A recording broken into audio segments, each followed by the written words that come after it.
termasuk perkara yang diperintahkan oleh Allah Subhanahu wa taala adalah husnul khuluq, akhlak yang baik.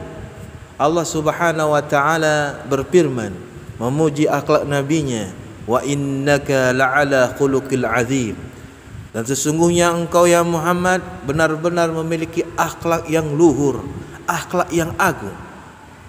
Dan juga Rasulullah sallallahu alaihi wasallam bersabda, al-birru husnul hulqi wal ismu mahakka fi nafsika wa karihta ayyatali'a alaihi nas.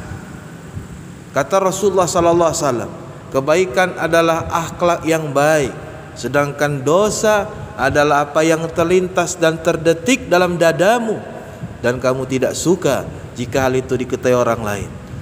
Dan juga Rasulullah sallallahu alaihi wasallam bersabda, aqrabakum minni fil akhirati majalisa ahsinikum akhlaqa.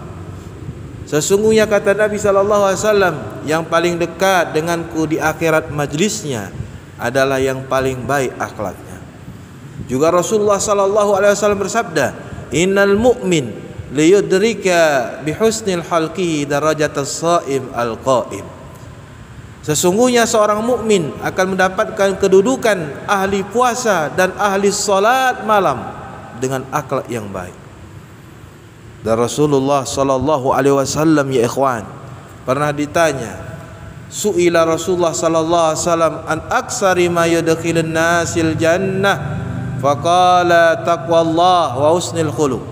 Rasul pernah ditanya tentang sesuatu yang paling banyak memasukkan seseorang ke dalam surga, maka beliau pun menjawab takwa kepada Allah dan husnul khuluq. Dan juga Rasul sallallahu alaihi wasallam pernah ditanya, ma yadkhulun nasin nar, apa yang paling banyak memasukkan seseorang ke dalam neraka? Maka Rasul sallallahu alaihi wasallam mengatakan al-fahmu wal farj, yaitu mulut dan kemaluan. Maka sesungguhnya ikhwan, orang yang paling dekat dengan Allah itu adalah orang yang paling baik akhlaknya. Mungkin dia menyimpang, mungkin dia tak pernah ngaji, mungkin dia tak mengenal sunnah, tapi karena baik akhlaknya mungkin bisa jadi dia dekat dengan Allah Subhanahu wa ta'ala.